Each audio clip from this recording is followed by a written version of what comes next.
Going once, going twice, sold! You're listening to The Property Pod. All right, guys, welcome back to The Property Pod, your weekly engagement into real estate here in the Hobart Marketplace. I'm your host, Aaron Horn, and it gives me great pleasure to be back at the desk.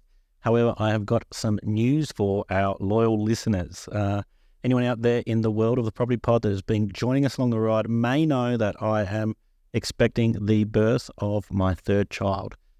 Just around the corner, very, very close. So, as I've been saying the last few weeks, things might be a bit different leading up into Christmas time and for the rest of the year for the Property Pod. So, what I did was had a bit of fun with it. I went back through the back catalogue of our 170 episodes. Wow, that's crazy. 170 times we've done this. And yeah, picked out some of the greatest hits. So, I don't know. Some people are fans of clip shows. Some people aren't. I know I used to remember watching a TV show. You know, when your friends would come on or something, you'd watch and it'd be like, oh, not another clip show. But look, as I've gotten a bit older, as I've kind of started to reflect on things, sometimes going back and checking these things out isn't too bad. So what I've been doing is, going back and kind of organising some of the episodes into, I don't know, themes or finding some through lines that kind of come across all three. And I've got 3 episodes put together where we can go back and get some really good advice. So if you want to cut through a bunch of the garbage that we normally talk about on here, I know a lot of people kind of enjoy the mateship that goes on between the team. But if you do want to listen to some of that without the garbage, look, I still put a little bit of garbage in there. I quite like the garbage. Listen into the next few episodes of the Property Pod that we're coming out weekly still. I'll be in the throes of sleepless nights and, with a new bundle of joy. So shout out to my new little family member, whoever you may be coming in. But yeah, to all our Property Pod family members, thanks for joining us. We'll try and sneak a Christmas episode in. We always love a Christmas episode. So we'll try and sneak that in the coming months. We'll see how we go. I'm still trying to, map out how the rest of the year goes. I've got 3 episodes for everybody out there. The first one coming along should be all about, I think, an appraisal. We've got ones about open homes, and I think we've got a rental special, which we even bring back to classic guests of the Property Pod. So we've got Julie McGregor and Patrick's wife, Abby, on those ones. So lots of things to listen to. Thanks again for being on the ride with us. We'll try not to disappear. And when I'm back, I can let you all know about my little bundle of joy. But let's cut away to some of the greatest hits. Yeah. So I was just thinking over the week, you guys mentioned, if you haven't listened to last week's episode, we were talking about getting an appraisal on your property, and we were talking about there was a 5 Ps for getting your house sold. It was kind of the position and the presentation and all the things. I won't get you guys to go over them. No, tonight. I remember it now. You've got them? Yeah, so it's what will affect is the position.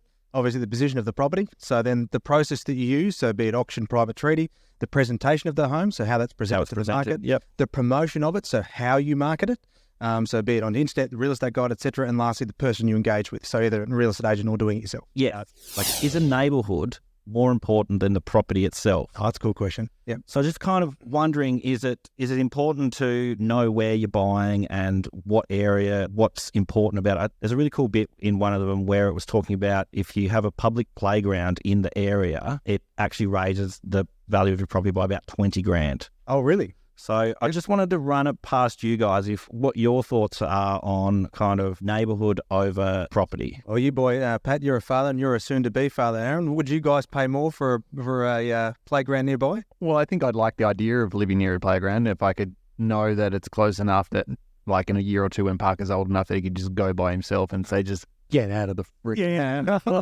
I'm going, see ya. But I think with my family, he'd only go there if I went with him, so I don't know.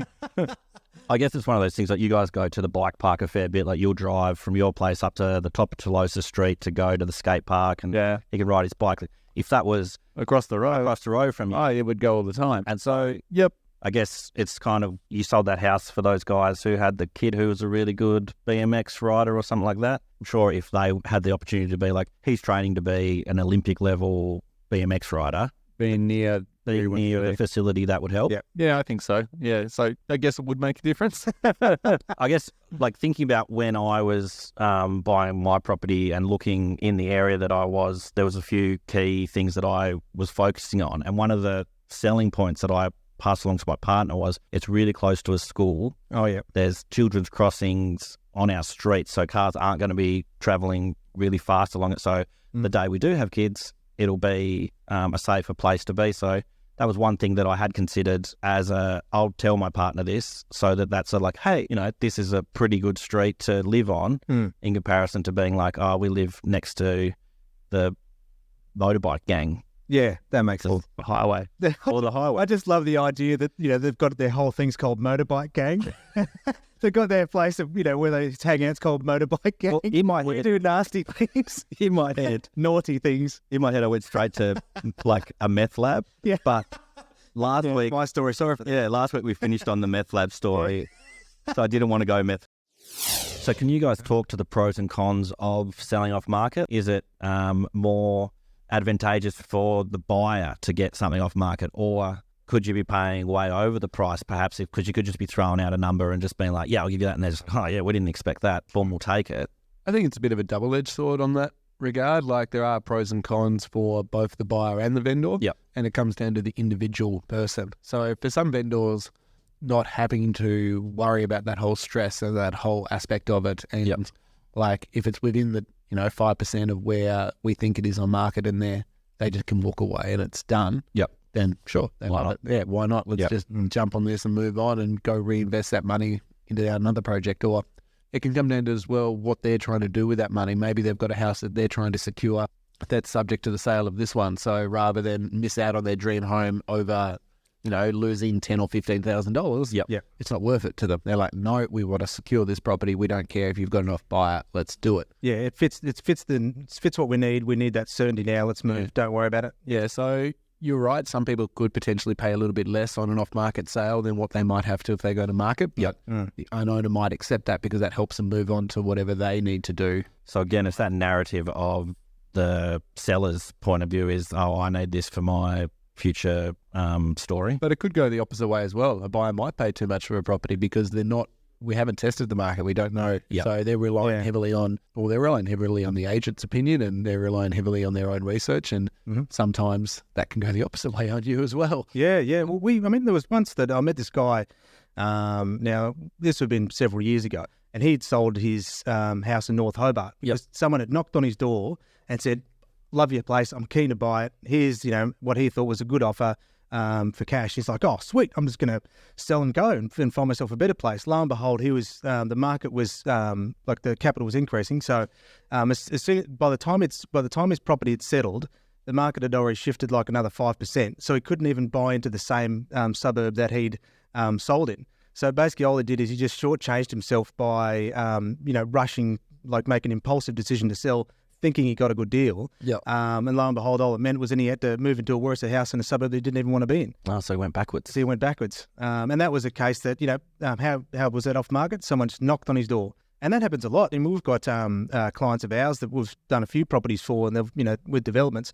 And, they certainly don't mind if they see properties that are of interest to them. They'll leave a note, they'll leave a card. They'll just say, hey, if you're ever interested in selling, please give us a call. We'd love to chat. This is not agents. This is just private Joe Blow. Yep. Private buyers going to private sellers, going, hey, call me first. Yep. Yeah, we had a private buyer send us literally a list overnight of about a dozen blocks of land that he would like to try and secure, like ones that he's identified in different suburbs that have just been abandoned. Oh, really? So can you help us out? He's given us, he's done all the research himself, and he's asked us now to reach out to the people and just see if they would entertain the idea of selling. So is that because I suppose with that he doesn't know who owns those lands, or he knows who? Well, no, he has. He's got all that info. Oh, really? He's provided everything to us. Oh, wow. Okay. He said that he just would prefer for an agent to reach out to them and say that they're working with a buyer rather than him approach them himself. That's interesting. So I hope the info he's got's correct, because we're about to go contact the people. But I'd be curious to see what kind of response you get from that. Yeah, I'd love to hear more about that. Would someone feel more comfortable, like,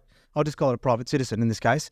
A natural person. A natural person, not an agent, approaching them, or would they feel more comfortable with an agent? I guess, what are you going to do there? It would just be say, hey, look, someone's asked us to call you. They felt like you'd be more comfortable. How do you think you'll approach that? Don't know. See what happens. You have been listening to The Property Pod, recorded and edited by 414 Media House in conjunction with 414 Property Co.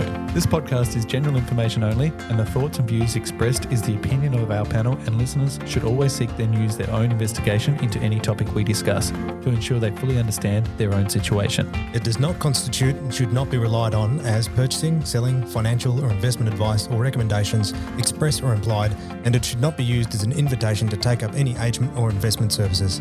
No investment decision or activity should be undertaken on the basis of this information without first seeking qualified and professional advice.